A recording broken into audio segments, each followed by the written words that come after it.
welcome back to the Rundown Podcast. My name is Abe Hicks, joined by my main man, Dylan Kearns. We are back better than ever. We got one more month of baseball in the regular season.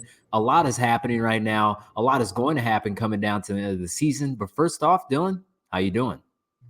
Doing great, man. It's good to be back. It's great. We're getting back-to-back episodes here week after week, and lots to look forward to. Last week, we kind of teased a little bit of teams that we think could make runs and some that we don't think. So today, we're going to break all that down and a couple players that you should keep on your radar if you haven't noticed them so far this year. Yeah, for sure. No, we really, in this show, we just have two topics, but within those topics, we're going layers deep. So we appreciate you all tuning in. But before we get into the show, if you haven't already, please like and subscribe to the channel. Go follow us on all our social media. We got a lot of baseball content coming at you, and all of our accounts, they're growing, and we really appreciate all the support that we have so far. But just like Dylan alluded to it just a second ago, we're going to talk about unsung heroes. A lot of the players that we might have missed about, or players that we don't even consider anymore, have had a really good season so far. But Dylan, how about you start this off? Yeah, there's a couple names that come to mind. First, I want to throw out two honorable mentions on teams that aren't going to make the playoffs. Heliot Ramos for the Giants. I think that he has had a fantastic year. Definitely one of those underrated years for him.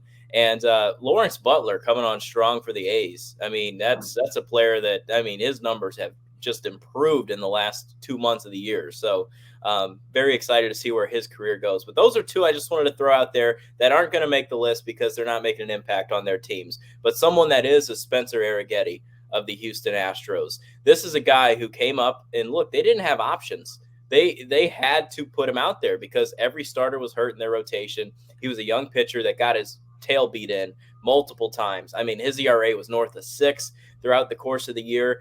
And they're like, who cares? Take the ball. You're one of our top young pitchers that we have in our system. We're going to give you a chance to go earn your stripes out there. And sure enough, he eventually did. And now he's got a sub-3 in his last 7 starts. He's pitching well down the stretch. And I think some of the Astros' success can be alluded to what Arrighetti's been bringing over the past couple of weeks. I mean, he has just been exceptional. He's been a nice piece in that rotation that kind of solidifies it a little bit more when early in the year, you had a lot of question marks with even the young pitchers in that rotation. No, Arrighetti has been really solid lately, and I was going to hold off and speak about this. Actually, I'll wait to speak about this guy. But the guy that I have that has been really good and has been pretty good these past few years, but Willy Adames from the Milwaukee Brewers. The Brewers are leading the NL Central by a mile right now, and one of the reasons why is because of Willy Adames. Though I feel like he doesn't get enough attention. The attention he deserves as being one of the best hitting shortstops in baseball. This year he has 29 home runs, 100 ribbies we're in the beginning of September with the 100 ribbies. I mean, Willy Adames, he just slugs. He will have high strikeout rates, but boy, he's going to smash the ball whenever he gets the chance to. I know the Rays are kicking themselves for letting him go, but the Brewers, they just got themselves a ball player in Willy Adames. Yeah, and I look at Willy Adames. I mean, he was on my list as well. He was number 3 on my list. But here's the thing about Willy. I guess that just means we know ball. Yeah. Looking at Willy Adames, the Rays ended up trading him because they thought they had the future superstar in Wander Franco. Obviously, a lot of legal troubles off the field and will no longer play a baseball game. But they parted ways with him. And in reality, maybe they kept him in a different position on the team.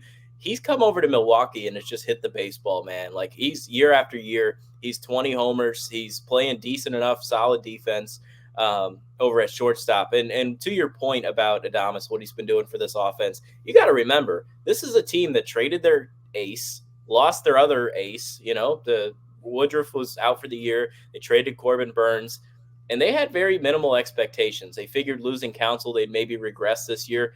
They got one of the best records in the National League right now. And guess what else? They lost Christian Yelich for a long stretch. Who's been there to pick up the pieces? A veteran shortstop named Willy Adames. And he's been driving in these kids that are getting on base, the Blake Perkins, the Turangs, the Ortizes. Like, these guys are getting on base. You maybe have never heard of a Garrett Mitchell until this year. But sure enough, Adames is there to drive them in. He's got 100 RBIs, as you mentioned. he has been just the staple veteran of that offense and someone that you can really rely on to drive in runs. And it's been impressive throughout his course of his career in Milwaukee and in terms of their offense, man. I mean, they're rolling and they're finding ways to win baseball games, which is still insane to think because just a few years ago, I mean, they were one of the best teams in baseball. You lose everybody and you're still winning. No, it's a great take. Great take that you just had there. And you said it. On paper, it looked as if the Brewers have lost so much, but they're still producing at the level that they are when those guys are there in the clubhouse. So it's truly incredible what they've been doing, and a big reason why is because of Willy Adames. And just going to transition from Willy Adames, a smashing shortstop, to another smashing shortstop that's on my list, Francisco Lindor. I mean, Frankie Lindor, he is reliable and consistent.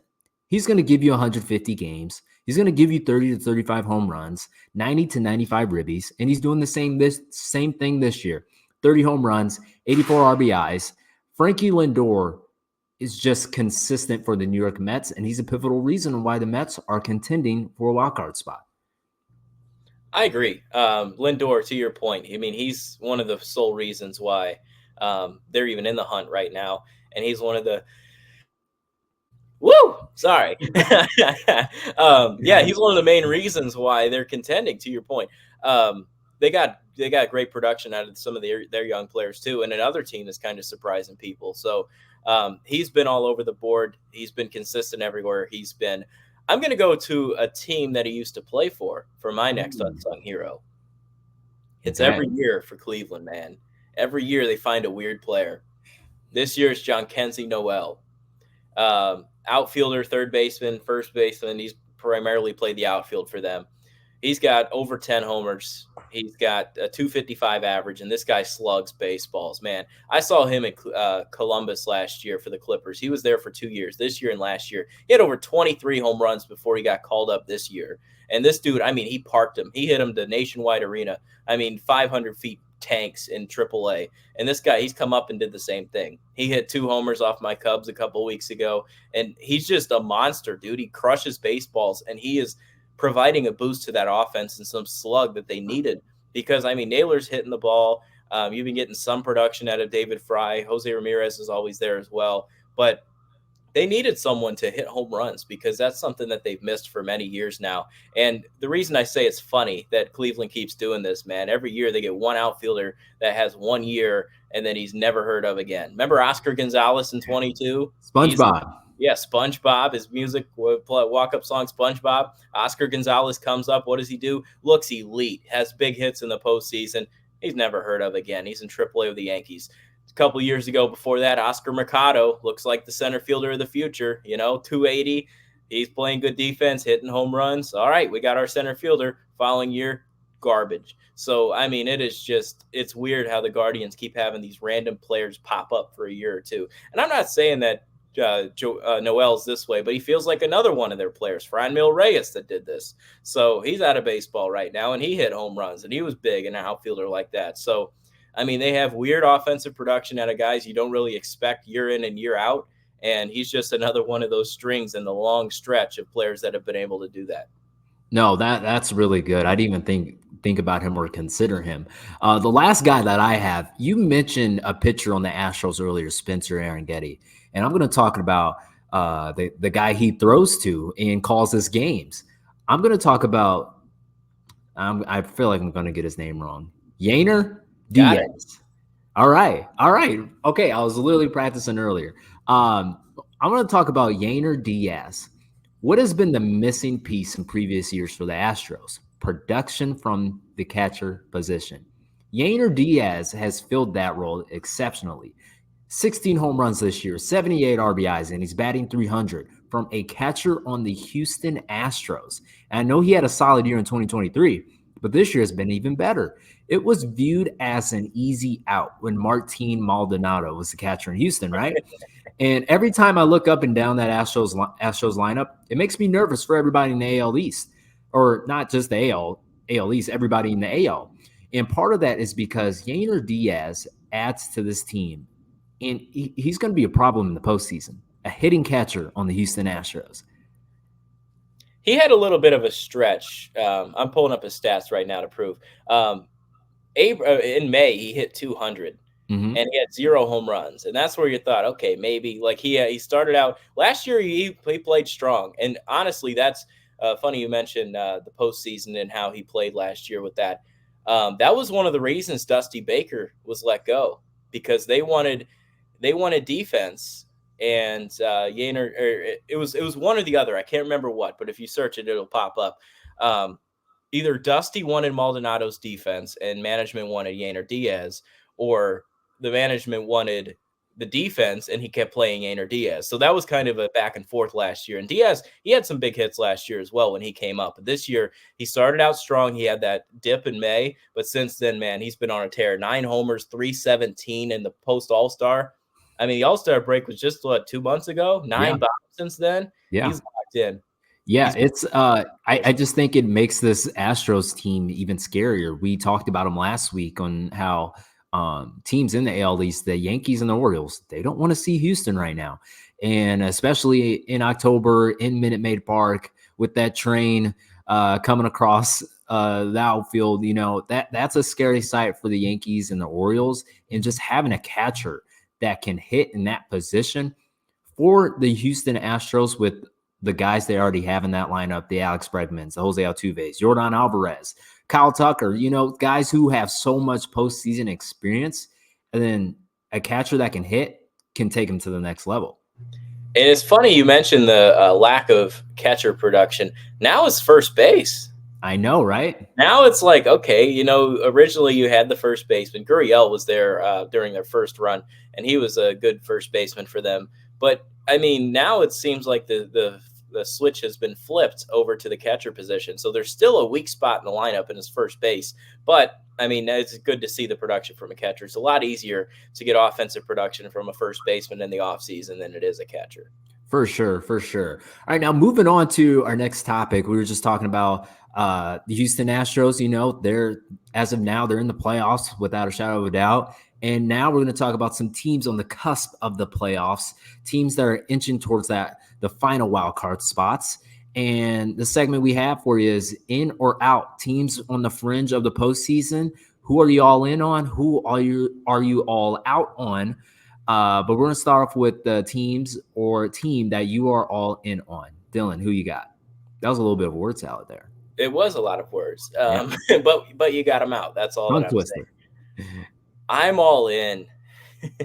This might backfire on a lot of bad clicks. Give me the Boston Red Sox, man. And here's why. I know you might laugh in terms of, what they have on their roster. They get a Tristan Casas back, okay? And I know they've lost 4 straight games, so this take makes it even uglier. But I look at the Boston Red Sox top to bottom. They've gotten great production out of Wilyer Abreu, an outfielder who's very young. He's found a way to come back in his second year in the bigs and just hit the baseball. He's been solid. You get Casas back. You already have Jaron Duran, who was the All-Star Game MVP. You have Rafael Devers. Cedane Rafaela can move all over the place, steal some bags, and pop it a little bit. Connor Wong's had a great year. I love the offense. I know the pitching's kind of dipped in the post-All-Star break with Cutter Crawford and Tanner Houck, but those 2 guys are pretty solid. And I think the rotation will find its way here in this last month. And it's a very hard take here, 4.5 games out. But I do think there's a team in that AL wildcard race that will collapse. But I think Boston has a shot to get to the postseason pretty handedly. Who's that team that collapsed, in your opinion? Minnesota. Minnesota? No, Minnesota. They're. I mean, if they play 500 ball, they should make it. But I don't trust them, man. I've never trusted this team going into the year. That's why the AL Central, I mean, that's like the NFC East in football, man. Every year the division champ changes. You never know. Next year it'll be the Royals. So Cleveland will win it. It's so weird. I think Minnesota falls out, and there's no other team that I look. Like the Mariners are cooked because Rodriguez has been brutal. The manager sucks. Detroit, they're way too young and not talented enough. They got pitching, though. They got the pitching. That's only going to get you so far. I think Boston's a complete team that if they can work around their struggles. I mean, they got games against the Mets coming up, and it's a big series. It is. They got to find a way to win. So I think I trust the Boston Red Sox here to slide into the postseason. It might be last game of the year that you're watching, but I think Minnesota falls. I'm making a lot of faces here because I have the Boston Red Sox as the team that I am out on. Really? Yes. I know we're going to start off with the teams I'm in on, but I'm out on the Red Sox. And since you stated that's your team you're going with, I'm just going to piggyback on you here. The pitching for the Red Sox has been a nightmare the past month. They have allowed the most runs in the AL, more than the White Sox, the second most home runs in the AL. 3 of their starters have an ERA north of 5 in the month of August. Nick Pivetta isn't getting it done. Cutter Crawford, Josh Winkowski, they're not getting it done. The offense hasn't been much better either. They have the most strikeouts in the AL over the past month. They're currently 4.5 games out of the wild card. I just don't see that team squeaking in the playoffs with their current performance. And you mentioned, it would take a collapse from a team like the Twins for them to get in. That's pretty lofty in my opinion with this current Red Sox team. That's interesting. I'll give you that. I mentioned the pitchers have struggled, and it's definitely one reason to step back. But when you're looking at the American League, it's 4.5 games back. The AL wildcard is almost set, but I do think there's a shot. I think the Twins do have some sort of collapse in their thing. And matter of fact, I'm going to pull up the schedules here to break it all down for you. I know the Twins, they got a game tonight taking on the Rays. They play the Rays tonight and tomorrow. Then they got Kansas City. Okay, I think that's a series where Kansas City could, if they want to take a jump in the wild card standings, I'm betting on them to sweep that series. So wow. I think they jump. I think they move in, and the Twins fall a couple games back. So let's not only do that. Let's look at the Red Sox schedule. So now we're looking at the game against the Mets, and then they got 3 against the White Sox. That's where they can get those 3 games back. I think that is a very comfortable solution to what they will bring. I think they'll get 3 games back, sweeping the White Sox. And if we go ahead and say the Twins get swept, now it's a 1-game race. 1-game race the rest of the year. So let's break it down past that. The Red Sox, they got the Orioles and Yankees, okay?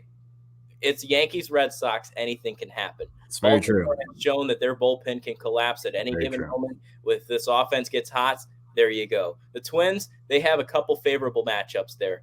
They end up playing the Angels and the Reds. Now, the Reds are still a competent team. I would not rule them out for them to take a game, maybe 2 there. I don't know how I feel about that. It gets deeper now. We're going on to the next. We got the Twins taking on the Guardians for 4, rather. Okay? It's a big series. Guardians for 4. Even if they split that series, you know who's up next? The Boston Red Sox for 3. That's it. Red Sox. So if our math checks out, the Red Sox say they sweep the White Sox. It's imaginable. It's very doable. That team is brutal. And say the Twins have their struggles with the Royals and say they split the Guardians. There you go. That now it's a race. So I'm looking at the whole longevity of the schedules here. And I'm looking at 2 teams right now, and I'm looking at the Red Sox. I trust Alex Cora more than I trust Baldelli or whoever the hell's in the freaking manager seat in Minnesota, man. Like, he's won World Series, and he knows how to get his team going. Andrew Bailey's a great pitching coach. He'll get his staff going at the right time. So I'm going to trust the Red Sox here despite our takes. Okay. Well, we're definitely going to have to see how that ends. And one of the reasons why I love September baseball is that the sense of urgency gets increased to a level that we don't see throughout the rest of the regular season. So this is a perfect time. It's a great time to see how these teams finish off. And we just listed the teams that we're out on. But now we're going to talk about the teams that we are in on to make the postseason and possibly make a run in the postseason. I can kick this off here. I mentioned this team the other week, but I'm all in on the Arizona Diamondbacks. The reason why is because of Corbin Carroll. April and May is when you make your observations, but late July and August is when you make your conclusions. He has finally had the long-awaited resurgence after an abysmal first half of the year. As of now, he looks as if he is back to the Corbin Carroll that we truly know of. In the last 26 games, he has 11 home runs, 26 RBIs with an average of .313 and a 1.083 OPS. Corbin Carroll makes this lineup very scary. They finally have a healthy rotation. Zach Gallen, Merrill Kelly, they're back. Though the pitching does need to improve by October, talking to Jordan Montgomery, Eduardo Rodriguez, they need to be better.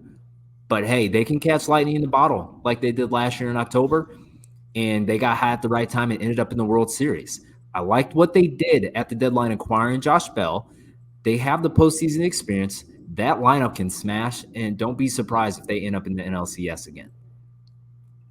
They did it last year. I'll give you that.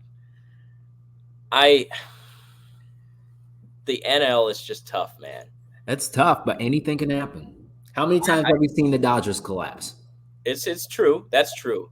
I look at the three teams remaining: the Braves, the Mets, and the D-backs. Those are the three that I think. I don't think the Cubs have enough in them with Justin Steele just going on the IL. Now, the Cubs have the best schedule of anybody else going forward. They got the Yankees for 3, but other than that, I mean, it is dog doo-doo.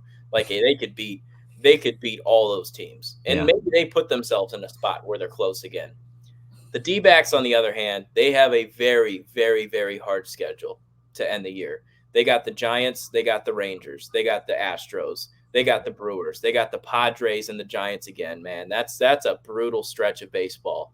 The Mets, on the other hand, I don't think they can get in. I know they're red hot right now. They got Blue Jays, they got the Phillies for 2 4-game sets, and the Brewers. Don't think the Mets can get it done. The Braves should make the playoffs, which is that your great. team? Yeah, I'm in on the Braves. Yeah. And the reason is, man, it's Snitker. I know that it's just like 21. You can say it's a lost year because of the players you lose. Albies is gone for some of the year. Austin Riley's missed time.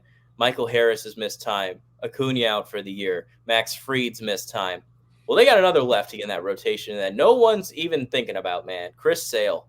Guy's sub 2.5, going to win his first Cy Young finally at that age, coming out of leaving Boston. But breaking down the Braves here for a second, it's a brand new roster than what you saw on opening day, man. Just unique players in unique places all over that team. But they're scheduled to end the year. They have it set up where they want it. They got the Rockies. They got the Blue Jays, the Nationals, the Reds, the Marlins, the Mets. Like, I know the Mets are still technically a playoff team, but I don't think so. With their schedule that they have to go up against, the Braves have an easy out and an easy way to get in. And there's a lot of question marks around that team. But one question mark that shouldn't be one is the manager, Brian Snitker. He wins baseball games late in the year. He wins division titles late in the year. This guy knows how to win and knows how to get his team going. And I will say this. I think the loss of Ron Washington's really had some sort of an impact to that team. Defensively, they haven't been as good as they've been in years past. I know it's hard to say when you lose different pieces there, but Orlando Arcia, I think that's the greatest work that Ron Washington has done. I mean, that guy is just picking it at shortstop. He looks like one of the best defensive shortstops in baseball. So he's been doing a good job over there. I'm buying the Bravos, and strictly because the manager and what they do in September. That's a solid, very solid pick, knowing they have the experienced manager. And the whole thing with Chris Sale is just fascinating to me, how everybody thought he was done after he was done with the Red Sox. And I'm pretty sure the Red Sox are still paying a portion of his salary to pitch for the Atlanta Braves. And he's been dominant this year. And to get that from Chris Sale is insane to me. But there's another team I do want to talk about, just thought about. And I'm not worried about this team because they're going to make the playoffs. Or I'm not saying I'm out on this team because they're going to make the playoffs. The Baltimore Orioles, I am a little worried. And obviously on any given day, they can be leading the division or they have the number one wild card spot because of how tight the race is between them and the Yankees. But I worry about the Orioles because I'm worried about their pitching. And I know that was an area that they tried to address during the trading deadline, but they went about it in the wrong way. Instead of going after for sure pitching that can make your team better ASAP, they traded for prospects. Sir Anthony Dominguez, Gregory Soto. They were projects. There was a reason the Phillies didn't want them anymore, and the Orioles gladly took them off their hand. They said, yep, we'll take them. And those guys have struggled since being with the Orioles. Sir Anthony Dominguez has allowed 4 home runs in 10 innings pitched. Gregory Soto, ERA of 4.15. But nobody's talking about this. But what a disaster of a move acquiring Trevor Rogers. Since being with the Orioles, he has an ERA north of 7. He has allowed 16 runs in 19 innings pitched. He was so bad he got sent back down to Norfolk. And this gets overlooked, but the Orioles did not have a good deadline, and I think it's going to cost them in October.